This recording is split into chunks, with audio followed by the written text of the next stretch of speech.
저는 오늘 디모데후서 3장 16절, 17절 두 절을 본문으로 성경이면 충분합니다라는 제목의 말씀을 나누려고 합니다.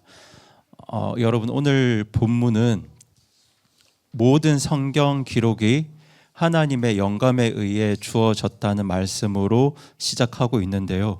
그런데 생각보다 많은 분들이 오늘 본문 말씀을 가지고 성경의 무오성, 그러니까 성경에 오류가 없다는 말씀들을 하십니다.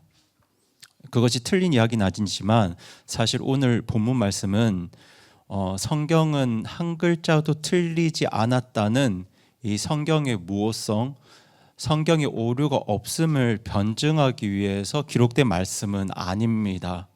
물론 저는 성령님께서 처음 기록하게 하신 이 성경의 원본에는 오류가 없다고 믿습니다. 무오하다고 믿습니다. 하지만 바울이 디모데에게 오늘 본문 말씀을 가지고 무언가 전하려 했던 그 의도는 성경의 무오성을 가르치려는 것이 아닙니다.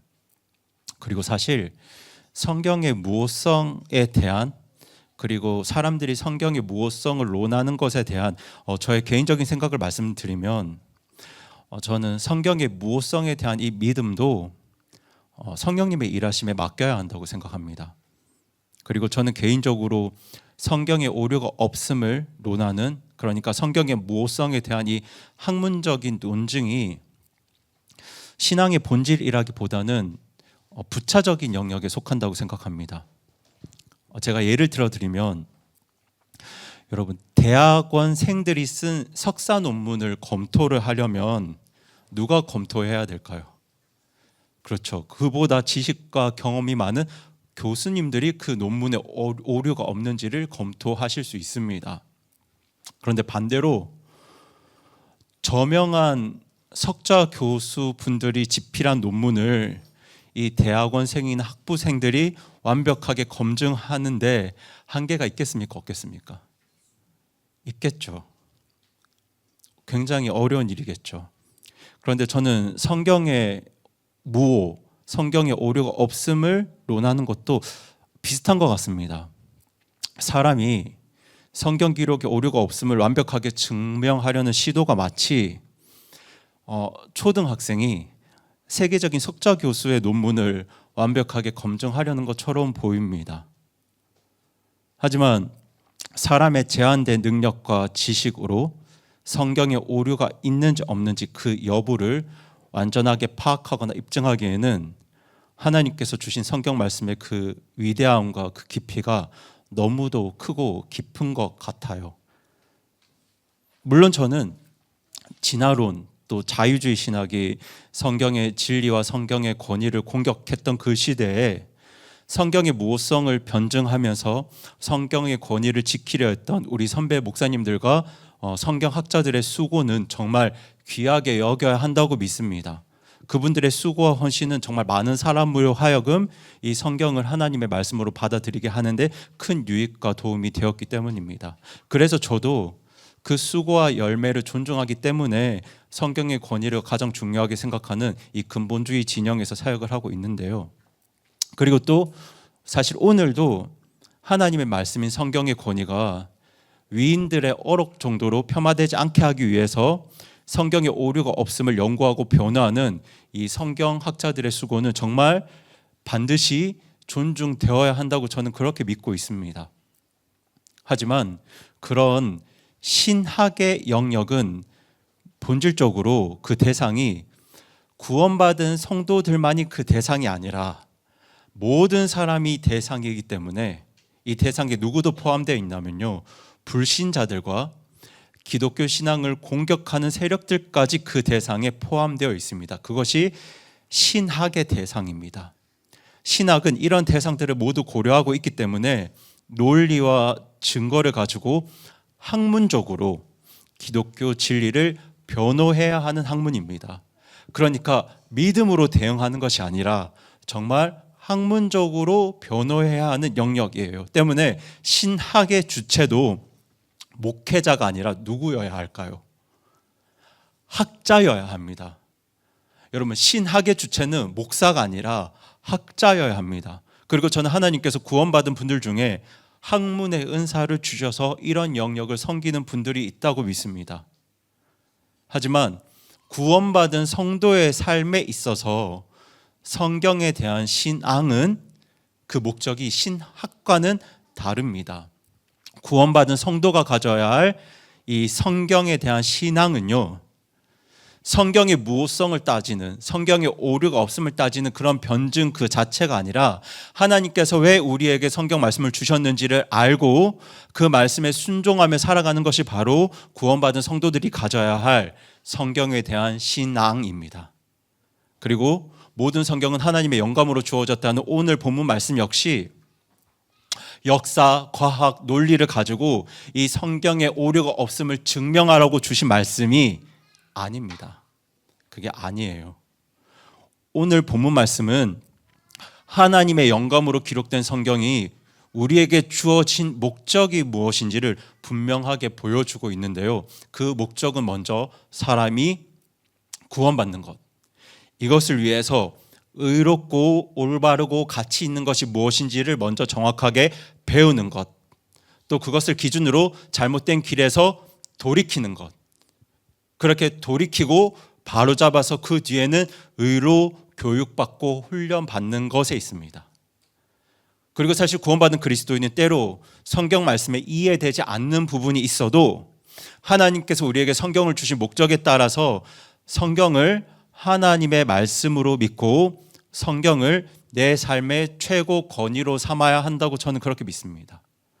그리고 저는 구원받은 그리스도인들이 성경에 대해서 이런 믿음을 가질 수 있는 것은 저명한 신학자나 성경학자의 변증 때문이 아니라 성령님께서 우리 안에 역사하시기 때문이라고 그렇게 믿습니다. 성령님이 우리로 하여금 이 성경이 하나님의 말씀임을 믿게 하시고 이 성경을 내 삶의 최종 권위로 여기게 하십니다. 그것이 저의 믿음입니다. 그래서 저는 오늘 신학이 아니라 신앙의 입장에서 하나님께서 왜 우리에게 성경을 주셨는지, 그리고 그 성경 말씀이 우리의 삶과 우리의 가정을 어떻게 움직일 수 있는지를 함께 나누길 원하는데요. 이것을 위해서 먼저 디모데후서 전체 이야기를 좀 보려고 합니다. 오늘 본문 말씀인 디모데후서 3장 16절 17절은 모든 성경이 하나님의 영감으로 주어진 것으로 말씀하고 있는데요. 여러분, 바울은 이 말을 갑자기 꺼낸 게 아닙니다.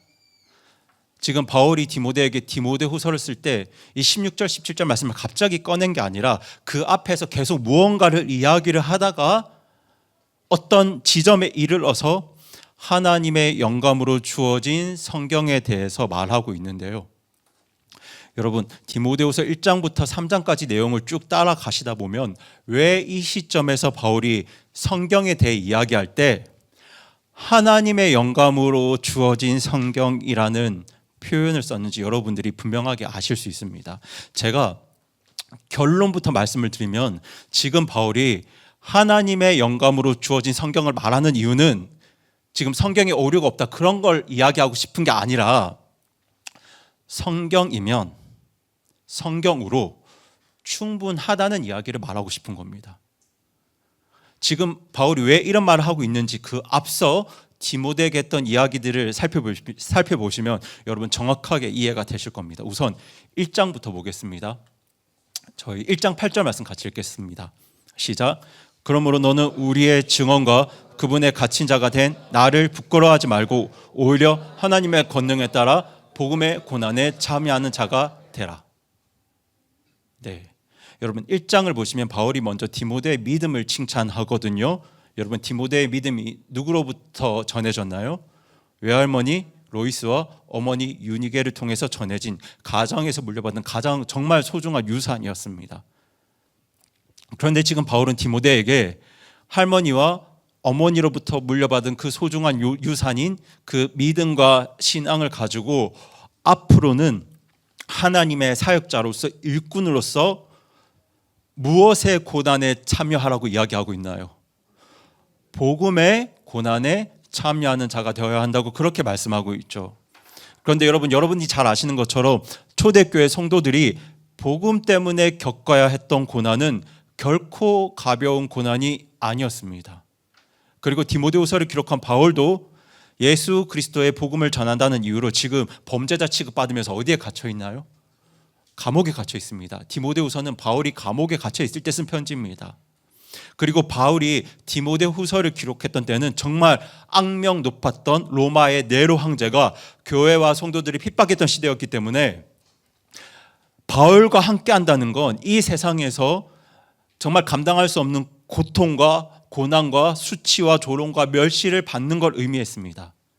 그렇게 수많은 믿음의 사람들이 예수님에 대한 복음, 그 믿음을 지키다가 끔찍한 고문과 형벌 속에 죽어갔습니다. 때문에 여러분, 지금 바울이 말하고 있는 복음의 고난에 참여한다는 것은, 복음의 고난에 동참한다는 것은 절대로 쉬운 일이 아니었습니다. 이것은 인간의 의지와 노력만으로는 절대 감당할 수 없는 일이었습니다. 그래서 무엇에 따라 복음의 고난에 참여하라고 말하고 있나요? 누구의 권능에 따라요? 하나님의 권능에 따라 복음의 고난에 참여하라고 말하고 있죠. 그리고 바울은 디모데에게 그 하나님의 권능이 어디에서부터 나오는지를 알려주길 원했습니다. 그래서 무엇을 이야기했을까요? 네, 하나님의 영감으로 주어진 성경 말씀을 이야기하는 겁니다. 여러분, 복음의 고난을 감당하게 하는 그 하나님의 권능이 어디에 있다고요? 그렇죠, 성경 말씀. 어떤 성경 말씀이냐면 하나님의 영감으로 주어진 이 성경 말씀에 있습니다. 그래서 바울은 이어지는 2장에서도 말씀을 이야기합니다. 여러분, 4절 말씀을 보시면 4절에서는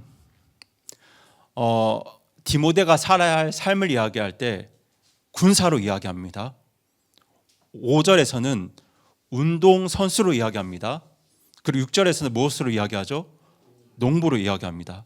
지금 바울은 구원받은 성도의 삶이, 그리고 디모데가 앞으로 어떻게 하나님의 일꾼으로 살아야 하는지 이야기할 때 세 가지 비유로 디모데에게 말하고 있는데요. 그 세 가지가 보시는 것처럼 군사, 운동선수, 농부입니다. 그런데 여러분, 군사는 누구의 명령을 따라야 하나요? 상급자, 상관의 명령을 따라야 하죠. 이걸 4절 말씀에서는 모든 군사는 자기를 군사로 택한 자를 기쁘게 해야 한다고 말씀하고 있는데요. 이 말씀에 기록된 것처럼 군사는 상관의 명령에 복종하고 상관을 기쁘게 해야 합니다. 그렇다면 여러분, 구원받은 성도에게 있어서 상관의 명령이 무엇일까요? 그렇죠, 하나님의 말씀입니다. 하나님의 말씀이에요. 하나님의 군사가 지켜야 할, 따라야 할 상관의 명령, 하나님의 군사가 상관을 기쁘게 하는 기준은 모두 하나님의 말씀이죠. 그리고 이어서 바울은 운동선수, 경주자를 이야기합니다. 그런데 여러분, 운동선수는 뭘 지켜야 합니까? 네, 규칙을 지켜야 합니다. 그 스포츠의 룰을 따라야 합니다. 그래서 바울은 2장 5절에서 경주자는 뭐 해야 한다고 이야기하고 있죠? 적법해야 한다고 말씀하고 있죠. 그런데 여러분, 믿음의 경주를 하는 우리에게 있어 그 규칙이 무엇겠습니까? 그렇죠, 하나님의 말씀입니다. 믿음의 경주자로 우리가 지켜야 될 룰은 하나님의 말씀입니다. 그리고 바울은 세 번째로 농부를 말하죠. 여러분, 농부는 열매를 기다리는데요. 그런데 그 농부가 열매를 기다리려면 그 전에 먼저 반드시 이 농부가 해야 하는 수고가 있습니다. 이거는 꼭 해야 합니다. 열매를 기다리려면 농부는 뭘 해야 될까요? 그렇죠, 씨를 뿌려야 됩니다. 씨를 뿌려야 열매가 있죠. 씨를 뿌리는 수고를 한 농부만이 열매를 기다릴 수 있습니다. 그런데 여러분, 구원받은 그리스도인이 뿌려야 할 씨가 무엇겠습니까? 하나님의 말씀이죠. 그러니까 여러분, 디모데를 포함한 모든 그리스도인이 하나님의 군사로서, 신앙의 경주자로서, 열매를 기다리는 농부로서 반드시 지키고 따르고 의지해야 될 것이 무엇인가요? 하나님의 말씀입니다. 그런데 오늘 본문에서 바울은 그 하나님의 말씀이 뭐라고 말하고 있냐면 하나님의 영감으로 주어진 이 성경 말씀이라고 말하고 있는 거예요. 하나님의 군사로서, 신앙의 경주자로서, 열매를 기다리는 농부로서 하나님의 일을 올바르게 하려면 하나님의 말씀을 붙들어야 하는데, 하나님 말씀을 의지해야 되는데, 그 말씀이 바로 하나님의 영감으로 주어진 성경이라고 말하고 있는 겁니다. 그래서 바울은 디모데에게 세상 말싸움이나 쓸데없는 신학 논쟁에 휘둘리지 말고 오직 하나님의 영감으로 주어진 성경 말씀에 집중하라고 강력하게 권면하고 있는 겁니다. 이런 말씀에 대한 강조는 3장에서도 이어지는데요. 여러분 3장 1절을 보시면 바울이 앞으로 어떤 때가 올 거라고 이야기하나요? 위험한 때가 올 거라고 이야기를 하죠. 그리고 12절 말씀을 보시면 그때가 어떤 때냐면 예수님 안에서 하나님의 뜻대로 살려고 하는 모든 자가 뭘 받을 것이라고 이야기하나요? 네, 핍박을 받을 것이라고 이야기합니다. 그런데 여러분, 제가 언젠가 시간이 지나면 좀 자세히 말씀을 드리겠지만, 여러분 1절을 보시면 여기 마지막 날들이라는 표현이 나오지 않습니까? 네, 마지막 날들. 여러분 신약 성경에 등장하는 마지막 날들은 대부분 예수님의 재림 직전을 말하는 게 아니라요, 예수님의 초림과 재림 사이를 말하는 표현입니다. 예수님이 언제 오셨죠? 지금으로부터 2000년 전에 오셨죠. 예수님이 오신 2000년 전부터 예수님이 다시 오시는 그날까지 모든 날을 신약 성경은 마지막 날들이라고 표현합니다. 다만 경우에 따라서 어떤 본문은 마지막 날들을 예수님의 재림 직전의 짧은 기간으로 한정해서 말하는 구절도 있겠지만, 성경에 등장하는, 신약 성경에 등장하는 마지막 날들은 대부분 예수님의 초림으로부터 시작된 신약 시대 전체를 가르칩니다. 그러니까 지금도 사실 어떤 날들인가요? 마지막 날들이죠. 네, 이건 제가 나중에 또 자세하게 공부할 수 있을 때 말씀을 드리고 오늘은 간단하게 넘어가겠습니다. 그런데 바울은 지금 그런 마지막 날들의 때가 되면 사람들의 겉모습은 경건해 보여도 다들 어떻게 살 거라고 이야기하고 있냐면, 다들 자기만 사랑하고, 여러분 지난주에 자기만 사랑하는 게 어떤 행위라고 했는지 기억하시나요? 네, 육신의 행위라고 말씀드렸죠. 다들 자기만을 사랑하고 그들의 속마음은 진리를 미워할 거라고 말합니다. 그래서 하나님의 뜻대로 살고자 하는 모든 사람은 뭘 받게 될 것이라고요? 핍박과 박해를 받게 될 거라고 경고하고 있는데요. 여러분, 이렇게 악하고 위험한 세상에서 길을 잃지 않고 거짓과 유혹을 이기면서 끝까지 하나님의 뜻대로 살아가기 위해서는 무엇이 필요하다고 말하고 싶었을까요? 그렇죠. 하나님의 영감으로 주어진 성경 말씀이 반드시 필요하다고 말하고 싶었던 겁니다. 그래서 바울은 지금 하나님의 영감으로 기록된 성경을 이야기하고 있는 거예요. 그러니까 바울은 지금 이렇게 말하는 겁니다. 디모데야, 앞으로의 날들이 굉장히 악하고 힘들 거야. 그래서 내가 감당해야 될 하나님의 일들도 굉장히 어려울 거야. 그래서 너는 무엇에 집중해야 된다? 성경 말씀에 집중해야 한다. 왜냐하면 모든 성경은 하나님의 영감으로 주어졌기 때문이야. 바울은 지금 이렇게 이야기하고 있는 겁니다. 그러니까 바울이 지금 하나님의 영감을 말하고 있는 이유는요, 지금 성경이 한 글자도 오류가 없다 이 이야기를 하고 싶었던 게 아니라, 디모데가 감당해야 할 시대와 사명이 굉장히 힘들고 어려울 것이기 때문에 하나님의 영감으로 주어진 성경 말씀을 꼭 의지해야 된다, 지금 이 이야기를 하고 싶었던 거예요. 정말 디모데가 앞으로 굉장히 힘들고 어려운 시대와 사명을 감당해야 되기 때문에 지금 바울은 다른 무엇보다 성경 말씀에 집중할 것을 권면하면서 모든 성경이 하나님의 영감으로 기록되었다고 말씀하고 있는 겁니다. 그렇다면 바울은 왜 여기서 영감이라는 단어를 사용했을까요? 이 영감이라는 단어가 굉장히 중요한데요. 제가 이어서 왜 바울이 이 영감이라는 단어를 사용했는지 여러분께 말씀을 드리려고 합니다. 여러분, 오늘 본문에서 영감이라는 말은요, 단순히 감동을 받았다는 뜻이 아닙니다. 그게 아니라 바울이 이 단어를 쓸 때 바울의 생각 속에 떠올랐던 단어는 구약 성경의 루아흐입니다. 루아흐라는 단어예요. 여러분, 히브리어 루아흐는 바람이라는 뜻을 가지고 있는데요, 이 루아흐에는 크게 두 가지 의미가 있습니다. 하나는 생명을 주는 바람이고, 무엇을 주는 바람이요? 생명을 주는 바람이고, 또 하나는 온 세상을 움직이게 하는, 온 만물을 움직이게 하는 강력한 바람입니다. 그러니까 두 가지를 기억해 주세요. 하나는 무엇을 주는 바람요? 생명을 주는 바람. 다른 하나는 강력한 바람입니다. 어떤 바람요? 강력한 바람. 네.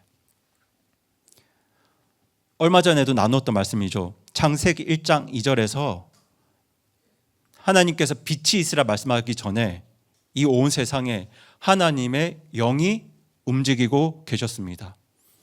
여기서 하나님의 영 할 때 이 영이라는 단어가 루아흐입니다. 그러니까 하나님의 바람인 거죠. 그런데 여러분, 그렇게 하나님의 바람이 불고 있을 때, 하나님의 바람이 온 세상에 불고 있을 때 하나님의 말씀이 선포되니까 어떤 일이 일어나나요? 빛이 생깁니다. 그렇죠. 여러분, 사실 성경은 하나님의 말씀이 선포되기 이전에 아주 중요한 상태를 계속 이야기하고 있어요.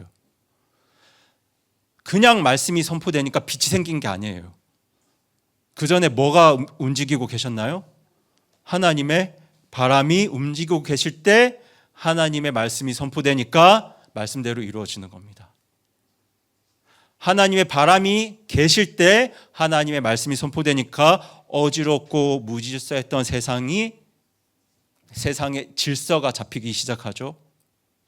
하나님의 바람이 불고 있을 때 하나님의 말씀이 선포되니까 어두웠던 세상에 빛이 비추어집니다. 하늘과 바다와 땅이 나누어지고 그곳에 해와 달과 별이 자리 잡죠. 그렇게 하나님의 말씀이 하나님의 바람을 힘입어서 일하게 될 때, 여러분, 그 힘이 작은 힘일까요? 여러분, 하나님의 바람의 힘이 지금 뭘 하고 있는지 보이시나요? 빛을 만들죠. 물을 막 하늘 위로 올리고 땅 밑으로 내립니다. 하늘 밑으로 내립니다. 그리고 바다를 한쪽으로 몰아갑니다. 작은 힘일까요? 너무도 강력한 힘이죠. 그렇게 아주 강력한 힘으로 하나님의 말씀을 말씀대로 실현시키는 것이 바로 하나님의 바람, 하나님의 루아흐입니다. 그 하나님의 강력한 바람이 온 세상을 움직여서 하나님의 말씀대로 이 세상의 질서를 잡은 겁니다. 그렇게 질서가 잡히자 그 안에서 무엇이 살 수 있게 되었나요? 생명이 살 수 있게 되었죠. 물고기, 새, 짐승, 벌레 같은 생명이 살아갈 수 있는 세상이 되었습니다. 그렇게 사람, 우리 인간이라는 생명도 하나님의 강력한 바람의 역사로 창조되었습니다. 그리고 이렇게 생명을 불어넣는 루아흐의 역사를 가장 잘 보여주는 말씀이 바로 에스겔 37.5절 말씀인데요, 이것도 저희가 얼마 전에 나누었습니다. 이 말씀에서 내가 숨을 너희에게로 들어가게 하리니, 이때 하나님의 숨도 어떤 단어일까요? 루아흐입니다. 이 말씀에서 하나님의 숨이 너희에게 들어가게 되면 너희가 어떻게 될 것이라고요? 너희가 살리라. 그러니까 마른 뼈처럼 죽어있는 인생을 살리게 하는 힘이 바로 어디에 있다고요? 하나님의 바람, 하나님의 루아흐에 있습니다. 그리고 하나님의 루아흐는 창조와 생명의 역사뿐만 아니라 죄와 사망의 권세로부터 벗어나는, 악함과 미움의 힘으로부터 벗어나는 구원의 역사에도 등장합니다. 그 대표적인 이야기가 노아 홍수 이야기죠. 여러분, 창세기 8장 1절을 보시기 바랍니다. 노아 홍수 당시에 모든 죄인을 심판하는 심판의 물이 지구를 덮었을 때 지금 무엇으로 인해서 그 물들이 줄어들고 있습니까? 그렇죠. 하나님께서 뭘 부시죠? 바람을 땅 위로 지나가게 하시죠. 하나님께서 부신 바람으로 인해 심판의 물들이 줄어들었습니다. 그렇다면 여기서 홍수를 물러가게 한 바람도 무엇일까요? 네, 루아흐입니다. 그리고 제가 구절은 화면에 옮겨두지 않았지만 출애굽기 14장 21절에서 이스라엘 백성들이 죽음의 바다인 홍해를 건널 때, 그러니까 이집트 군사들은 다 죽었던 그 홍해를 건널 때 그 홍해를 가른 바람도 무엇일까요? 그렇죠. 하나님이 부신 루아흐입니다. 이 모두가 지금 루아흐라는 똑같은 단어를 쓰고 있습니다. 똑같은 단어를 쓰고 있어요. 어떤 구절에서는 영이라고 번역되었고 어떤 구절에서는 바람이라고 번역되었고 어떤 구절에서는 숨이라고 번역되었지만 사실 같은 단어를 쓰고 있습니다.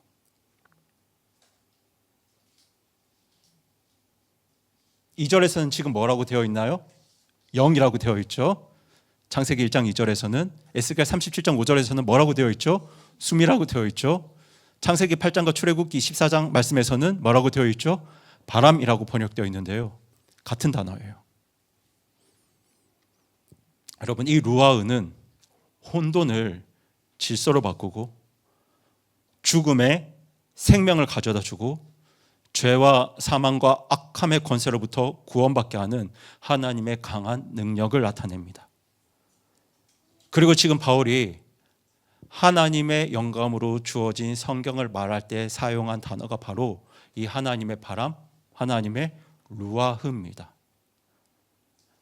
그러니까 여러분, 이 루아흐, 하나님의 바람이 하는 일이 어떤 일이겠습니까? 무질서를 질서로 바꾸겠죠. 하나님의 바람은 죄, 악함, 어둠, 미움에 젖어 있는 사람을 움직여서 강력하게 밀어서 움직이게 해서 원래 그러지 않았는데 원래는 죄와 악함, 미움 가운데 빠져 있었는데 그 사람을 움직여서 거룩을 사모하게 하고 하나님의 빛된 삶을 소망하게 만듭니다. 그게 바로 회개의 역사죠. 그렇게 하나님의 바람은 죽음이 가득한 곳에 생명을 주세요. 하나님의 바람, 성령 하나님께서 역사하셔서 그 성령님께서 생명의 바람, 생명의 숨을 불어 넣어 주셔서 회개하고 예수님을 믿은 구원받은 모든 사람에게 영원한 생명을 선물로 주십니다. 그렇게 하나님의 바람은 죄와 사망의 권세를 물러가게 합니다. 거룩한 하나님의 강력한 바람은 죄와 사망의 힘, 죄와 사망의 권세를 물러가게 하셔서 우리로 하여금 영원토록 죄와 악함의 상처에 고통받지 않는 복된 삶을 살아가게 하세요. 그런데 우리 손에 쥐어진 이 성경 말씀이 바로 그 루아흐, 하나님의 바람으로 기록된 말씀입니다. 그래서 바울은 모든 성경이 그 하나님의 루아흐로 기록되었다고 말하면서 이 성경을 통해 불어오는 하나님의 바람이 우리 삶 가운데 어떤 일들을 하는지 신약적인 표현으로 다시 강조하고 있는데요. 그렇게 바울이 풀어낸 이 루아흐의 역사가 무엇이냐면 교리, 책망, 바로잡음, 의로 교육하기입니다. 저희도 함께 디모데후서 3장 16절 말씀 다시 한번 같이 읽어보겠습니다. 시작. 모든 성경 기록은 하나님의 영감에 의해 주어진 것으로 교리와 책망과 바로잡음과 의로 교육하게 유익하니. 네. 제가 먼저 교리라는 말의 의미부터 좀 바로잡기를 원하는데요. 여러분, 많은 분들이 교리를 생각을 할 때 신학책이나 성경 공부 시간에 배우는 조직 신학 같은 것들을 교리라고 생각하세요. 하지만 여러분, 성경이 말하는 교리는요, 성경 구절 여기저기 가지고 와서 정리해 놓은 그런 학문 체계가 아닙니다. 그게 아니에요. 여러분, 교리의 초점은요, 하나님의 의와 거룩의 기준을 가르치는 데 있습니다. 사실 여러분이 대부분의 교회에서 교리라고 배우는 조직 신학은, 조직된 신학은 교회 역사 속에서 가장 최근에 형성된 학문입니다. 그 역사가 200년도 안 됩니다, 여러분. 물론 앞서 말씀드렸던 것처럼 하나님을 대적하는 이 악한 시대 속에서 신학은 분명히 필요하고 또 유익할 수 있겠지만 여러분, 신학이 교리는 아닙니다. 여러분, 교리는 학문이 아니라 하나님 말씀을 통해 이미 우리에게 주어진, 성경이 처음 기록될 때부터 우리에게 주어졌던, 창세기가 기록될 때부터 인류에게 주어졌던 하나님의 의와 거룩의 기준입니다. 그러니까 여러분, 잘못된 교리의 가장 큰 특징은요, 사람을 의와 거룩에서 멀어지게 하는 데 있습니다. 여러분, 이단 교리가 위험한 이유 역시 사람을 뭐에서 멀어지게 하니까요? 의와 거룩에서 멀어지게 만드는 데 있습니다. 예를 들어서 초대교회 때 유행했던 영지주의는 자신들이 하나님을 더 깊이 알게 한다고, 영적인 진리를 더 깊이 깨닫게 한다고 주장했지만 실제로는 그 사람들을 뭐에서 멀어지게 했습니까? 거룩에서 멀어지게 했습니다. 그래서 잘못된 교리입니다. 여러분, 잘못된 교리는 결국 회개와 구원을 방해합니다. 때문에 거룩함이 없는 가르침, 거룩에서 멀어지게 하는 가르침으로는 절대 회개할 수 없고 구원받을 수 없습니다. 여러분, 성경의 교리는 그렇지 않습니다. 성경은 처음부터 끝까지 하나님의 의와 거룩함의 기준을 분명하게 제시하고 있습니다. 모세오경, 특별히 레위기만 봐도 하나님께서 당신의 백성들이 어떤 모습으로 살아야 하는지를 아주 정확하게 구체적으로 말씀하고 계세요. 그래서 성경은 그 복잡한 어려운 모세오경을 어린 자녀들에게도 가르치라고 명령하고 있잖아요. 그 이유가 뭐겠습니까, 여러분? 우리 자녀들이 거룩을 사랑하게 하려는 겁니다. 하나님의 의를 사랑하게 하려는 거예요. 여러분, 그래서 우리가 우리 교회 어린 자녀들에게 집중적으로 가르쳐야 하는 것도 바로 이 거룩입니다, 여러분. 하나님의 의예요. 여러분, 거룩을 가르쳐야 우리 자녀들이 죄를 미워할 수 있고요. 거룩을 가르쳐야 우리 자녀들이 회개할 수 있습니다. 거룩을 가르쳐야 우리 자녀들이 예수님과 성령님을 의지할 수 있어요. 그렇게 거룩을 가르쳐야 그 인생이 하나님의 복을 받을 수 있거든요. 그런데 오늘날 신학에 사로잡혀 있는 많은 교회들이 우리 자녀들에게 거룩을 가르치기보다 사형리처럼 성경 구절 몇 개 나열해 놓은 그 신학을 전하려는 그런 신학에만 의존하고 있어요. 논리에 의존하고 있습니다. 여러분, 거룩을 사랑하지 않는 자녀들에게 그런 체계와 논리만 가르치면 오히려 그 삶이 거룩에서 멀어질 수 있습니다. 그래서 교회는 반드시 거룩한 말씀으로, 올바른 교리로 하나님의 말씀을 가르쳐야 합니다.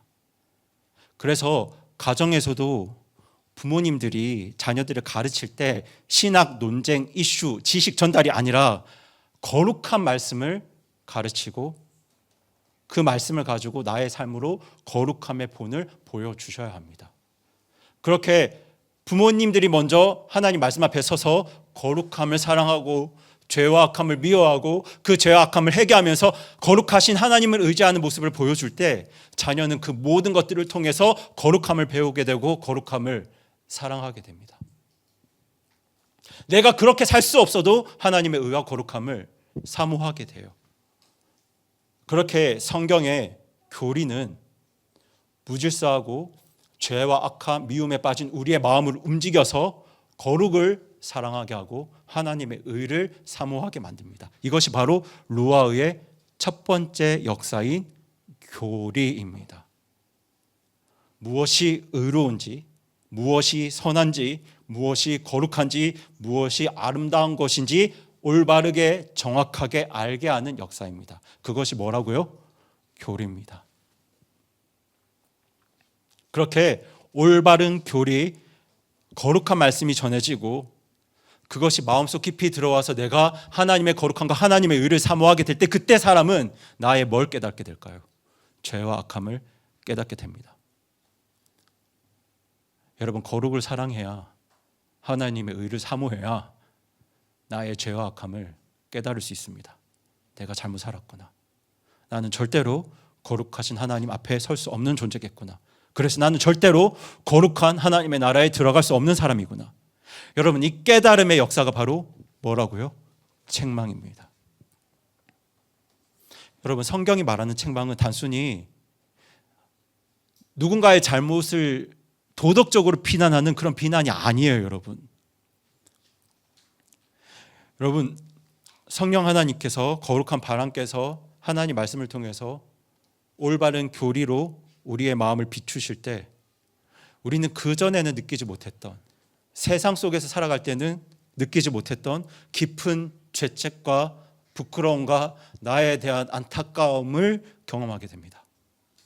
예전에는 하나님 없어도 하나님의 의와 거룩의 기준이 내 삶에 없어도 나 스스로 잘 살아갈 수 있다고 생각했어요.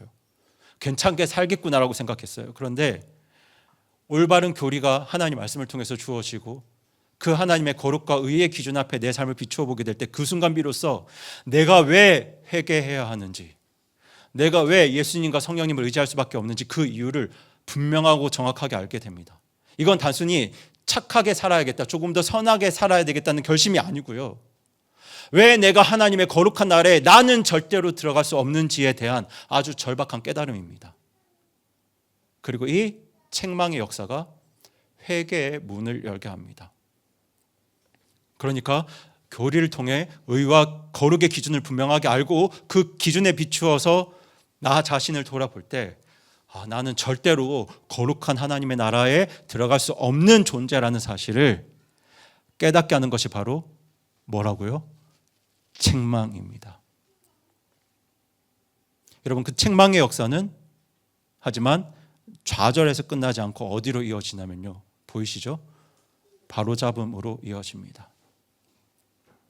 여러분, 성경이 말하는 바로잡음은 단순히 나의 한두 번의 잘못이나 나쁜 생활 습관 정도를 조금 수정하는 정도를 말하는 게 아니에요. 여러분, 이 바로잡음은 삶 전체를 하나님의 거룩한 의와 그 거룩함의 기준에 맞게 내 삶 전체를 그렇게 고치는 게 바로 바로잡음입니다. 그런데 그 바로잡음의 시작이 무엇일까요? 바로 구원이죠. 우리가 흔히 말하는 구원이에요. 여러분, 사람은 누구나 더 나은 삶, 더 착한 삶, 더 깨끗한 삶을 원합니다.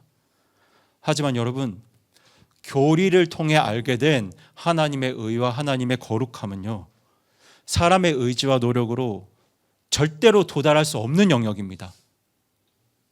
도달할 수 있으신가요? 우리 누구도 도달할 수 없습니다. 여러분, 그 거룩함은 하나님께 속한 것이고 그 기준도 하나님께 달려 있습니다. 그렇기 때문에 하나님께서 우리를 도우시고 하나님께서 나를 바로 잡으셔야만 우리가 어디에 들어갈 수 있냐면 거룩한 나라에 들어갈 수 있습니다. 그렇게 하나님께서 우리를 바로 잡아가시는 그 과정에 뭐가 있냐면 그 앞에 교리가 있고 책망이 있죠. 다시 말씀드리지만 하나님께서는 성경 말씀을 통해서 당신의 교리로 의와 거룩의 기준을 알려주시고요. 그 기준 앞에서 내가 어디에 서 있는지, 하나님 앞에서 내 모습이 어떠한지, 내가 하나님의 기준에서 얼마나 멀리 있는지, 그래서 나는 하나님 나라에 절대로 들어갈 수 없는 사람이라는 걸 깨닫게 하십니다. 그 책망의 역사를 통해 회개하게 하시고요.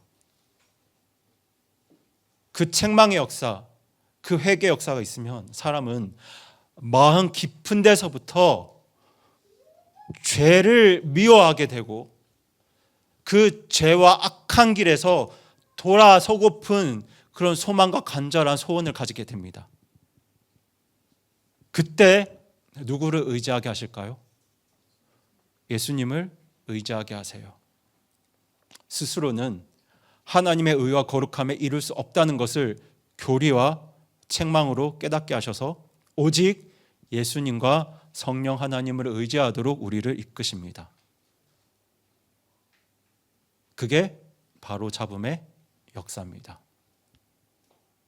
이를 위해서 회개하고 예수님을 믿은 사람에게 누구를 보내시나요? 성령 하나님을 보내시죠. 성령 하나님은 하나님의 영이고요, 하나님의 루아흐, 하나님의 바람입니다. 그 하나님의 강력한 바람이 내 안에 오셔서 새로운 마음과 새로운 힘을 주심으로 우리의 삶을 바로 잡아 가십니다. 그렇게 우리 인생에 이루어지는 첫 번째 바로 잡음의 역사가 바로 구원이고요. 여러분, 이 첫 번째 역사가 없으면 아무리 내가 내 힘으로 내 삶을 바꾸려고 해도 그 본질은 변하지 않아요. 이 첫 번째 역사가 없으면 이혼 승려 캠프 나가서 무언가를 깨닫고 내가 이제는 이렇게 살아가야지 하고 결단하고 노력을 해도 그 삶의 본질은 바뀌지 않아요. 왜냐하면 하나님의 도우심이 없기 때문입니다. 오직 회개하고 예수님을 의지하는, 예수님을 믿는 사람에게만 성경이 말하는 이 바로잡음의 역사가 시작됩니다. 그리고 이 바로잡음의 역사는 구원받은 이후에도 평생 지속됩니다. 물론 이 바로잡음의 과정이 때로 아프고 불편할 수 있습니다. 우리 자녀를 키우는 분들 다 아시잖아요. 우리 아이들을 바로잡는 역사가 얼마나 그 과정이 고통스럽습니까? 아프고 불편하죠. 하지만 성령님은 회개하고 예수님을 믿은 구원받은 성도 안에 매일매일 역사하시면서 내 안에 남아있는 죄의 습관, 악한 생각, 옛사람의 잔재들을 하나씩 고쳐가십니다. 그것이 바로 루아의 바로잡음의 역사입니다. 이 바로잡음의 역사는 이어지는 의로 교육하기를 통해서 우리 삶 가운데 계속해서 이루어집니다. 여러분, 의로 교육하기라는 표현에서 교육이라는 말을 우리가 흔히 생각할 때 지식을 가르치고 배우는 것만을 생각하시는데 여러분 그렇지 않습니다. 사실 한국어 교육이라는 말 안에도 어떤 의미가 포함되어 있냐면 훈련하다, 단련하다는 뜻이 포함되어 있습니다. 여러분 예를 들어서 우리 형제님들 잘 아시겠지만 군대에서의 교육은 교육 시간이라고 말하잖아요. 그렇죠? 군대에서의 교육은 단순히 이론을 배우는 시간이 아니라 실제로 훈련을 하는 시간입니다. 네. 군인으로서 자질을 갖추기 위해서 내 행동과 습관을 바꾸는 훈련을 하는 시간이 무슨 시간이라고요? 교육 시간입니다. 사실 학교에서의 교육도 삶의 태도와 자세를 바꾸는 습관에 포함되어야 합니다. 학교에서 말하는 교육도요.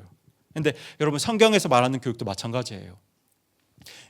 이 성경 헬라어 원문에서 교육에 해당하는 단어가 파이데이아라고 하는데요. 이 단어는 어린 아이를 길러낸다 또는 훈련한다 라는 뜻을 가지고 있습니다.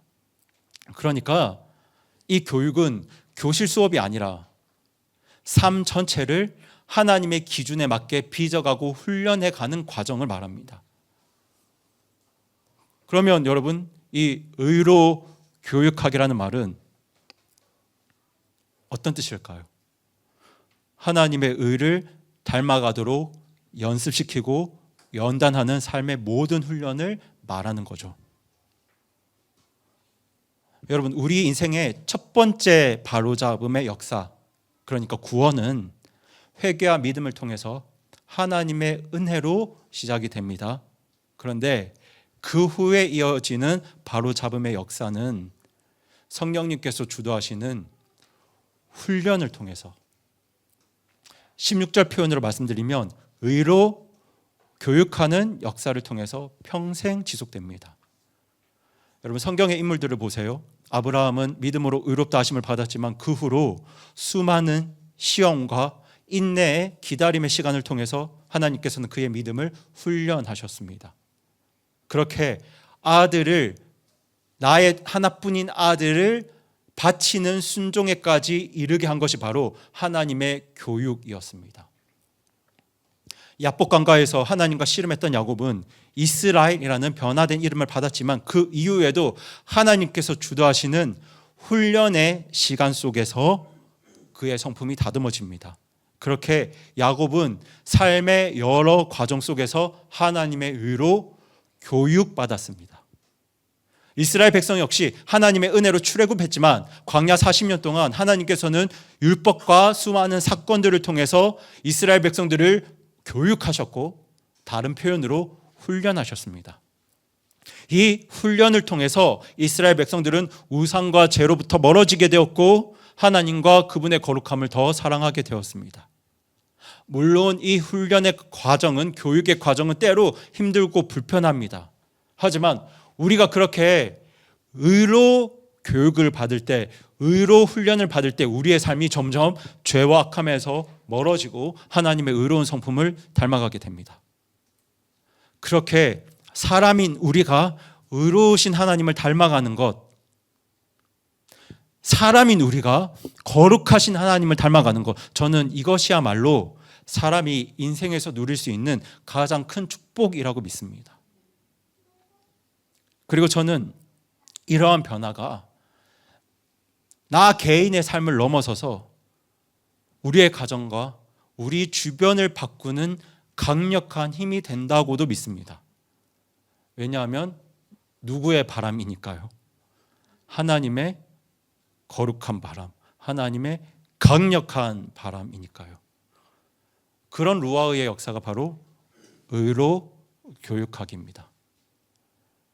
그러니까 여러분, 의로 교육하기는 이렇게 잘 안 와닿으시면 의로 훈련하기라고 생각하셔도 좋습니다. 하나님의 말씀과 성령님의 도우심 속에서 하나님이 내게 주시는 상황, 환경을 통해서 우리가 계속 다듬어지고 훈련될 때 우리 각자는 하나님의 성품을 닮아가는 자들로, 우리 가정은 하나님의 의를 드러내는 가정으로 여러분 세워질 수 있습니다. 그렇게 우리 삶 가운데 올바른 기준을 알게 하고 그 앞에서 나의 잘못을 깨닫게 하고 그렇게 나의 삶을 바로잡고 나의 삶을 온전하게 하는 역사가 바로 루아의 역사예요. 교리, 책망, 바로잡음, 의로 교육하기 역사입니다. 그런데 이 역사들이 구약 성경에 기록된 앞서 보았던 그 강력한 루아의 역사와 같은 역사입니다. 똑같은 역사예요.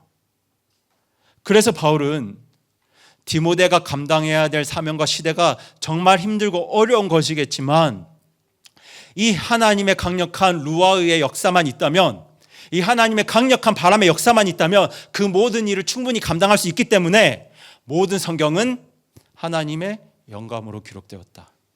모든 성경은 하나님의 루아로 기록되었다고 말씀하고 있는 겁니다. 그러니 여러분 안에 성령 하나님이 안 계시면, 내 삶 가운데 성령님의 바람이 움직이고 있지 않으면 여러분 이 성경은 그냥 종교 서적이고 교양 서적입니다. 이해가 되시죠? 그런데 우리 안에 성령 하나님이 움직이고 계시면 창세기 1장 2절에 기록된 것처럼 하나님의 영이 우리 삶 속에 움직이고 계시면 우리 손에 쥐어진 성경은 단순한 종교 서적이 아닙니다. 하나님의 강력한 루아가 일할 수 있는 책입니다. 하나님의 루아, 하나님의 그 거룩하고 강력한 바람이 불어서 우리에게 주어진 책입니다. 그 거룩하고 강력한 바람이 불면요, 내 삶의 혼돈이 질서로 바뀌고요, 죽음이 생명으로 바뀌고요, 정죄와 심판이 물러갑니다. 그리고 그 자리에 하나님이 주시는 영원한 생명과 성령님의 의와 기쁨과 화평이 찾아옵니다. 오늘 본문은 그 거룩한 바람이 성경 말씀을 통해서 우리의 삶과 가정을 어떻게 몰고 갈 수 있는지를 분명하게 보여주고 있는 말씀입니다. 그것이 루아흐의 역사입니다. 하나님의 루아흐로 주어진 이 성경 말씀을 읽으시면 우리가 거룩을 사랑하게 되고 죄와 악함을 미워하게 됩니다. 내가 회개해야 하는 이유, 내가 하나님 나라에 들어가지 못하는 이유를 분명하게 깨닫게 되고 예수님께, 성령님께 나아가게 됩니다. 그리고 구원받은 이후에도 하나님 말씀과 성령님이 이끄시는 훈련, 교육을 통해서 점점 더 하나님의 의로운 거룩하신 성품을 닮아가게 됩니다. 그리고 저와 여러분의 가정에도 이 거룩한 바람이 불어야 합니다. 여러분, 우리 자녀들이 거룩을 사랑하려면, 죄를 미워하려면, 회개하고 예수님을 믿으려면, 평생 하나님 말씀 안에서 하나님의 사람으로 자라가려면 이 거룩한 바람이 불어야 합니다. 그것을 위해서 하나님께서 우리에게 주신 것이 무엇인가요? 네, 이 성경 말씀입니다. 그래서 바울은 디모데에게 계속 뭘 강조하고 있나요? 성경을 강조하고 있어요. 하나님의 영감으로 기록된 이 성경 말씀을 강조하고 있습니다. 그래서 바울은 모든 성경이 하나님의 루아흐로, 하나님의 거룩한 바람으로 주어졌기 때문에 뭘 말하고 싶은 거냐면요, 성경이면 충분하다고 말하고 싶은 겁니다. 그러니까 디모데후서 3장 16절 17절이 기록된 의도는 성경 원본은 오류가 없겠지만 성경이 한 글자도 틀리지 않았다는 걸 말하고 싶은 게 아니라 악하고 힘든 시대 속에서도 하나님의 뜻대로 살아가려면, 하나님의 일을 감당하려면 뭐면 충분하다고요? 성경이면 충분하다고 말하고 싶은 거예요. 그리고 저는 이 원리가 우리의 삶에도 동일하게 역사한다고 믿습니다. 여러분, 저와 여러분에게도 무엇이면 충분한가요? 성경이면 충분합니다. 여러분 안에 성령 하나님이 계시다면, 여러분 마음속에 창세기 1장 2절에 기록된 것처럼 성령 하나님께서 여러분의 마음과 삶 주변을 돌고 계시다면, 여러분이 성경을 읽고 하루하루 그 말씀에 따라가시면 그 하나님의 거룩하고 강력한 바람, 온 천지 만물을 움직일 수 있는 그 강력한 바람이 우리의 삶에, 우리의 가정에 강력하게 불게 됩니다.